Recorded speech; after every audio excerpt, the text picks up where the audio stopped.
नमस्कार दोस्तों, मैं चंदन गुप्ता आपके अपने YouTube चैनल इंग्लिश वाला में आप सभी का स्वागत है। दोस्तों, इस क्लास को शुरू करने से पहले सबसे पहले मैं स्वामी विवेकानंद का एक पंक्ति कहना चाहूँगा कि स्वामी विवेकानंद ने कहा था कि तैयारी इतनी खामोशी से करो, तैयारी इतनी खामोशी से करो कि सफलता शोर मचा दे। तैयारी इतनी खामोशी से करो कि सफलता शोर मचा दे। आइए दोस्तों, सबसे पहले हम लोग जो बेसिक क्लास का बेसिक सीरीज जो शुरू किए हैं उसका जो है क्लास नंबर 9 आज हम लोग पढ़ेंगे।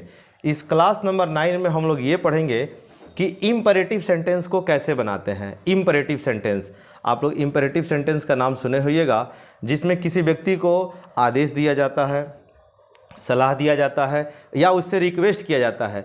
इस तरह का जो सेंटेंस होता है ना, स्पोकन इंग्लिश में इसका बहुत ज़्यादा यूज होता है।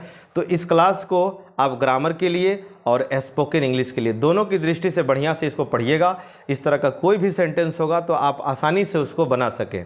तो आइए हम लोग सीखते हैं ये इम्परेटिव सेंटेंस क्या है। सबसे पहले ये जो इम्परेटिव सेंटेंस है, हम लोग ग्रामर का एक चैप्टर पढ़ेंगे जिसका नाम है सेंटेंस। जब आप सेंटेंस पढ़िएगा ना तो उसमें ये बताया जाता है कि लिखने के आधार पर सेंटेंस 5 प्रकार का होता है। Assertive sentence, interrogative sentence, imperative sentence, optative sentence और एक्सक्लामेटरी सेंटेंस। लेकिन बोलने के आधार पर सेंटेंस 3 प्रकार का होता है, simple sentence, compound sentence, complex sentence. और उन्हीं सबों में से ये है इम्परेटिव सेंटेंस। हम लोग इसी को पढ़ेंगे। तो आइए हम लोग सीखते हैं। इसको हिंदी में कहते हैं आदेशात्मक वाक्य, यानी आदेश वाला वाक्य। इम्परेटिव सेंटेंस जो है 3 प्रकार का होता है। एक होता है ऑर्डर, एक होता है एडवाइज और एक होता है रिक्वेस्ट। 3 प्रकार का होता है, ऑर्डर, एडवाइज और रिक्वेस्ट। अब बनाने का इसका फार्मूला बड़ा ही आसान फार्मूला है, V1 प्लस ऑब्जेक्ट।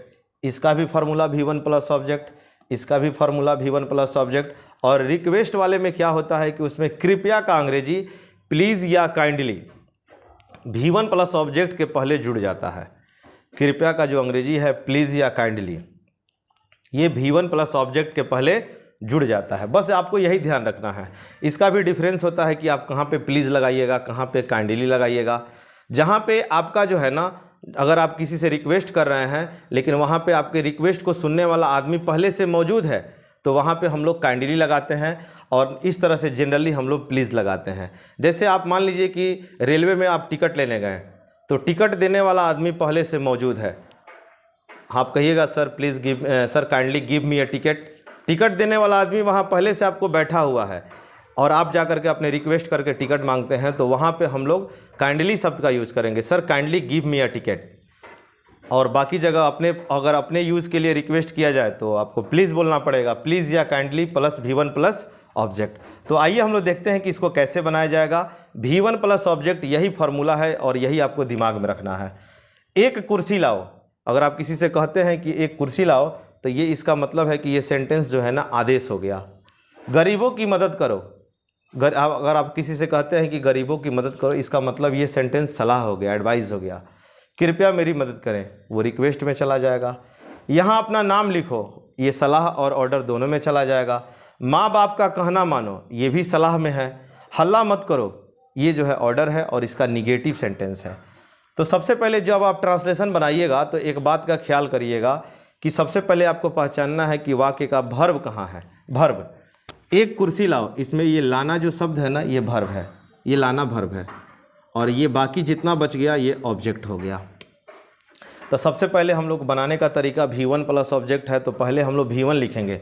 लाना का अंग्रेजी ब्रिंग होता है, ब्रिंग, और उसके बाद ऑब्जेक्ट लिख देना है। तो एक कुर्सी का अंग्रेजी क्या हो जाएगा, तो अ चेयर हो जाएगा, bring a chair, full stop, बन गया ट्रांसलेशन।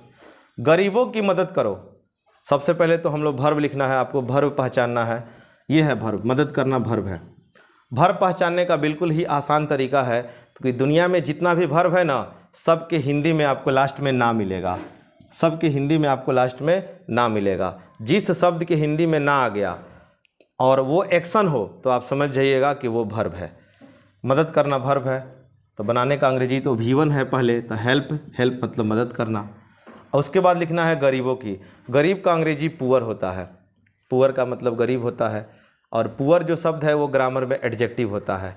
और आपको कई पिछले क्लासों में हम बताए हैं कि चाहे एडजेक्टिव हो या एडजेक्टिव फ्रेज हो, उसमें एस या ईएस का प्रयोग नहीं होता है। तो गरीबों लिखना है, यानी कि हमको गरीबों का अंग्रेजी लिखना है। तो इसका रूल होता है कि यदि आप एडजेक्टिव के पहले द लगा दीजिएगा, अगर आप एडजेक्टिव के पहले अगर आप द लगा दीजिएगा तो ये प्लूरल नाउन बन जाता है।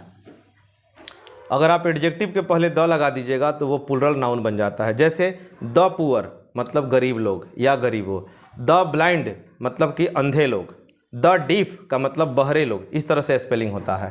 तो गरीबों का लिखना है तो आपको केवल द लगा देना है, help the poor, full stop. हो गया है इसका अंग्रेजी। कृपया मेरी मदद करें, तो सबसे पहले आपको कृपया का अंग्रेजी लिखना पड़ेगा। कृपया का अंग्रेजी प्लीज़ होता है, प्लीज़।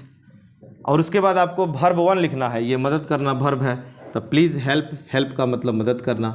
और मेरी शब्द लिखना है, मेरा मेरी मेरे अगर सब्जेक्ट होता है ना तो अंग्रेजी आई होता है, मेरा मेरी मेरे अगर ऑब्जेक्ट होता है तो अंग्रेजी मी होता है। आपको प्रोनाउन का चार्ट लिखाए थे, उस प्रोनाउन को चार्ट को बढ़िया से देख लीजिएगा, तो यहाँ पे हेल्प मी हो जाएगा। अगले सवाल को देखते हैं, यहाँ अपना नाम लिखो। तो सबसे पहले तो यहाँ पे लिखना जो है ना ये वर्ब है, लिखना वर्ब है। उसके बाद ये सब का सब ऑब्जेक्ट में आएगा, और यहाँ जो शब्द है ना ये एडवर्ब है। एडवर्ब यहाँ का हियर, हियर मीन्स यहाँ होता है, देयर का मतलब वहाँ होता है। ये दोनों जो है ना, हियर मतलब यहाँ, देयर का मतलब वहाँ, ग्रामर में इसको कहते हैं एडवर्ब ऑफ प्लेस। आपको एडवर्ब के चैप्टर में बताएंगे आगे अगले क्लास में कि 12 प्रकार का एडवर्ब होता है। Adverb of manner, adverb of time, adverb of frequency, adverb of condition, adverb of comparison, adverb of contrast, adverb of reason, adverb of purpose, adverb of place, adverb of quantity, adverb of effect, adverb of negation. ये total हम लोग 12 प्रकार का adverb के class में हम लोग पढ़ेंगे। तो आइए इसको बनाते हैं। सबसे पहले लिखना का अंग्रेजी हो जाएगा राइट। राइट हो गया। अपना नाम, अपना नाम, यहाँ देखिए अपना शब्द आया है, और जितना भी इम्परेटिव सेंटेंस होता है वो सभी, ये जितना भी इम्परेटिव सेंटेंस है ना, ये सभी इम्परेटिव सेंटेंस में एक वो शब्द जो है तुम, ये तुम शब्द जो है छुपा रहता है। एक कुर्सी लाओ, कौन लाएगा? तुम लाएगा। गरीबों की मदद करो, कौन करेगा? तुम करेगा। कृपया मेरी मदद करो, कौन? तुम करेगा या आप करें। यहाँ अपना नाम लिखो, कौन लिखेगा? तुम लिखेगा। तो जितना भी इम्परेटिव सेंटेंस होता है सब में यू छुपा रहता है। तो अपना का अंग्रेजी यू के अनुसार योर हो जाएगा।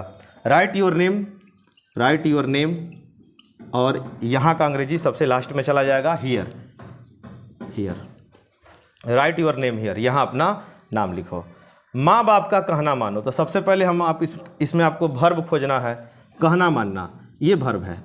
कहना मानना का अंग्रेजी होता है ओबे। ओबे का मतलब होता है आज्ञा मानना या कहना मानना। इसका अंग्रेजी लिखेंगे ओबे, OBEY, ओबे। ठीक है। माँ बाप का कहना मानो, तो माँ बाप का कहना मानो, इसमें एक और शब्द लिखना पड़ेगा आपको कि माँ बाप का कहना मानो। तो इसका अंग्रेजी बनेगा ओबे योर पेरेंट्स। पेरेंट्स आपको यहाँ योर लिखना पड़ा है, काहे कि इस जितना भी इम्परेटिव सेंटेंस है सब में यू छुपा रहता है।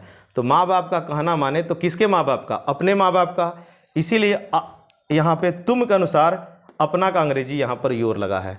और माँ बाप का अंग्रेजी पेरेंट भी होता है, पेरेंट्स भी होता है। दोनों में डिफरेंस है कि आप कहाँ पे पेरेंट लिखिएगा और कहाँ पे पेरेंट्स लिखिएगा, ये क्लास के वीडियो में हम बताते हैं। तो इसका ट्रांसलेशन बन चुका है ओबे योर पेरेंट्स।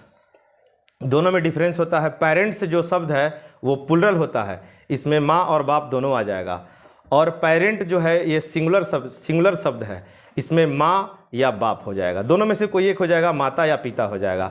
जैसे मान लीजिए स्कूल में एक इंस्ट्रक्शन दिया गया किसी, मान लीजिए आपके कोई बच्चा स्कूल में पढ़ता है और स्कूल में डायरी में ये टीचर वाले, स्कूल वाले लिख दिए कि children are advise to come with their parents. Children are advise to come with their parents. इसका मतलब ये हुआ कि बच्चा जो है ना अपने मम्मी पापा दोनों के साथ में लेकर के आना है। Children are advise to come with their parents.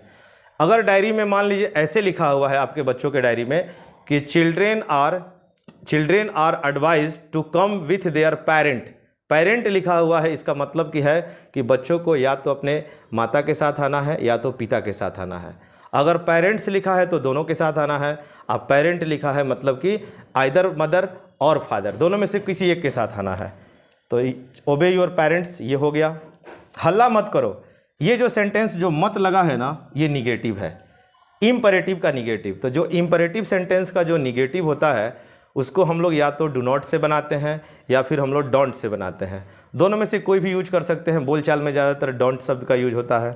हल्ला मत करो, तो डोंट हो गया। हल्ला नहीं करना, हल्ला करना का अंग्रेजी में मेक अ नॉइज़ होता है, तो डोंट मेक अ नॉइज़। ये हो चुका है ट्रांसलेशन। तो जितने भी इंपरेटिव सेंटेंस है, अगर आप इस फॉर्मेट को समझ जाइएगा तो इस तरह का कोई भी ट्रांसलेशन होगा आप आसानी से बना लीजिएगा। तो दोस्तों, ये वीडियो आपको कैसा लगा हमको कमेंट के माध्यम से बताइए। अगर आपको वीडियो अच्छा लगा हो तो अपने दोस्तों में शेयर करिए, लाइक शेयर सब्सक्राइब कमेंट करिए, ताकि हमको और भी मोटिवेशन प्राप्त हो सके और ज़्यादा से ज़्यादा हम वीडियो बना सकें। दोस्तों, जैसे ही ये वीडियो बेसिक क्लास का वीडियो समाप्त होगा, तुरंत ही यूट्यूब चैनल पर स्पोकन का क्लास शुरू हो जाएगा। तो हम ये कहना चाहेंगे कि जितने भी बेसिक क्लास हैं, आप किसी भी परीक्षा की तैयारी करते हैं या कहीं ऑफिस में काम करते हैं या घर पे ही रहते हैं, किसी छोटे छोटे बच्चों को भी पढ़ाने के लिए इस तरह का वीडियो आपके लिए बहुत ही हेल्पफुल होगा। आप वीडियो को देखिए, समझिए, लिखिए और जो है कि अपने जीवन में इसका अप्लाई कीजिए।